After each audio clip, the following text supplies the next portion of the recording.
بسم اللہ الرحمن الرحیم۔ السلام علیکم ورحمۃ اللہ وبرکاتہ۔ انشاءاللہ آج میں قرآن سے ایک پیسج آپ سب کے سامنے رکھوں گا، اور جب آپ اس پیسج کا سیکوینس دیکھیں گے تو اسی طرح حیران ہوں گے جس طرح سے میں وہ پیسج پڑھ کے حیران ہوا تھا۔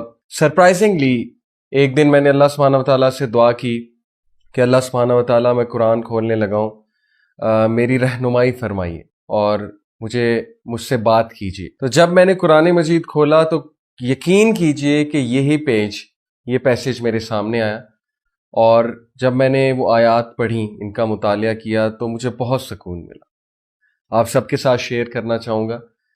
جب میں نے قرآن مجید کھولا تو سورہ الانبیاء چیپٹر 21 اس کی چند آیات میرے سامنے آئیں۔ اللہ تعالیٰ چند انبیاء کا ذکر کرتے ہیں، کوئکلی میں آپ لوگوں کو بتاتا ہوں۔ سب سے پہلے اللہ سبحانہ وتعالیٰ ذکر کرتے ہیں ایوب علیہ السلام کا۔ ایوب علیہ السلام کو ایک بہت بڑی کوئی بیماری لاحق ہو گئی تھی، جس کی وجہ سے وہ بہت عرصہ بیماری میں رہے تھے، اور یہاں تک کہ ان کی بیوی اور بچے بھی ان کو چھوڑ گئے تھے، اور روایات میں آتا ہے کہ کوڑے کے ڈھیر کے پاس وہ پڑے رہتے تھے۔ ایوب علیہ السلام نے اللہ سبحانہ وتعالیٰ سے دعا کی، انی مسنی الضر وانت ارحم الراحمین، کہ oh my lord adversity has touched me, difficulty has touched me, اور بے شک آپ ہی ہیں سب سے زیادہ رحم کرنے والے۔ تو اللہ سبحانہ وتعالیٰ آپ جواب دیتے ہیں۔ اللہ تعالیٰ کیا کہتے ہیں؟ And remember Ayub when he cried to his Lord کہ indeed distress has seized me and you are the most merciful of those who show mercy, so we answered his call۔ اللہ سبحانہ وتعالیٰ ہم سب کو بتا رہے ہیں کہ ہم نے اس کی کال کو آنسر کیا، ہم نے اس کی دعا سنی اور قبول کی۔ And we removed the distress that was on him، اور ہم نے اس ڈسٹریس کو ریموو کیا۔ And we restored his family to him، اور نہ صرف ڈسٹریس کو ریموو کیا بلکہ اس کی فیملی بھی ریسٹور کی اس کو۔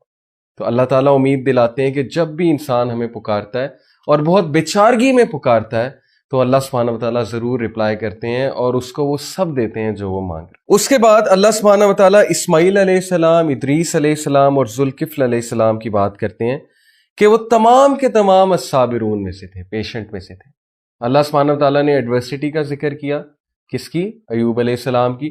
اس کے بعد اللہ سبحانہ وتعالیٰ نے پیشنس کا ذکر کیا، صبر کا ذکر کیا، اسماعیل علیہ السلام، ادریس علیہ السلام اور ذوالکفل علیہ السلام۔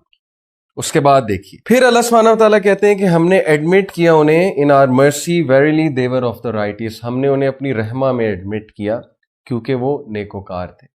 پیغام ہمیں یہ دیا جا رہا ہے کہ اگر تم بھی نیک ہوگے، تم بھی اگر پیشنٹ ہوگے اور تم بھی ہمارے شکر گزار بنو گے تو اللہ سبحانہ وتعالیٰ تمہیں اپنی رحمت سے گھیر لیں گے، اور اللہ کی رحمت سے عمدہ چیز اور کیا ہے؟ اس کے بعد ذکر ہوا ذُنُّون، یونس علیہ السلام، جو کہ مچھلی کے پیٹ میں تھے اور بہت ڈپریسنگ سچویشن تھی۔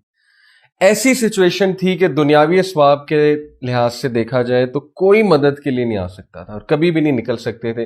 تو اس بیچارگی کی سچویشن میں، اس ڈارکنیس میں انہوں نے اللہ سے کہا لا الہ الا انت سبحانک انی کنت من الظالمین۔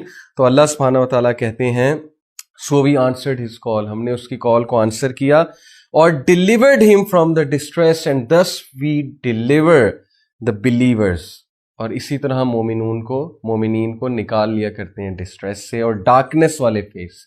تو یہ ورد ہمیں بہت کرنا چاہیے۔ اور اس کے بعد ذکر کیا اللہ سبحانہ وتعالیٰ نے زکریہ علیہ السلام کا، کہ جب کہ انہوں نے بہت امید سے دعا کی اللہ سبحانہ وتعالیٰ سے کہ اللہ تعالیٰ آپ مجھے بغیر اولاد کے مت چھوڑیے گا، اور آپ کو پتہ ہے کہ یہ امپاسبل سچویشن تھی۔ میڈیکل سائنس کہتی ہے کہ ان کی بیوی بانجھ ہو چکی تھی، لیکن اللہ سبحانہ وتعالیٰ نے انہیں اس ایج میں اولاد دی جب ہم سوچ بھی نہیں سکتے۔ تو سبحان اللہ، جب یہ آیات میں نے پڑھی تو ان کا آپ سیکوینس دیکھیے کہ سب سے پہلے اللہ سبحانہ وتعالیٰ نے مشکل کا ذکر کیا ہے، ڈسٹریس کا ذکر کیا ہے، اور یہ امید دلائیے کہ اللہ ضرور کسی مشکل سے آپ کو نکالیں گے۔ پھر پیشنس کا ذکر کیا، پھر رائٹیسنس کا ذکر کیا۔ اس کے بعد یونس علیہ السلام کی کیس سٹڈی بتائی کہ وہ بھی ایک ایسی سچویشن میں تھا جہاں سے عام حالات میں نکلنا امپاسبل تھا، لیکن اللہ نے انہیں نکالا ڈارکنیس میں سے۔ اور ہم سب پہ ایک ایسا دور آتا ہے جب ہم ڈارکنیس میں ہوتے ہیں، جب ہم پہ کالے بادل چھائے ہوتے ہیں۔ اور پھر اللہ سبحانہ وتعالیٰ نے مثال دی زکریہ علیہ السلام کی کہ ایک امپاسبل سچویشن کو ہم نے پاسبل کر کے دکھایا۔ تو یہ ہے اللہ سبحانہ وتعالیٰ کا تعارف۔ اللہ ڈسٹریس سے بھی نکالتا ہے، ڈارکنیس سے بھی نکالتا ہے، امپاسبل کو پاسبل بھی کرتا ہے۔ تو اللہ سے امید کبھی نہ چھوڑیے گا، اللہ سے مانگتے رہیے گا، دعا کرتے رہیے گا، اللہ تعالیٰ تقدیر بھی بدل دیتے ہیں۔ اللہ تعالیٰ ہم سب پہ اپنا خاص رحم و کرم فرمائے، ہم سب کو اپنی حفظ و امان میں رکھیں۔ اور اللہ تعالی ہمیں مایوسی سے بچائیں اور شیطان کے وسوسوں سے بچائیں۔ جزاکم اللہ خیر۔ السلام علیکم ورحمۃ اللہ وبرکاتہ۔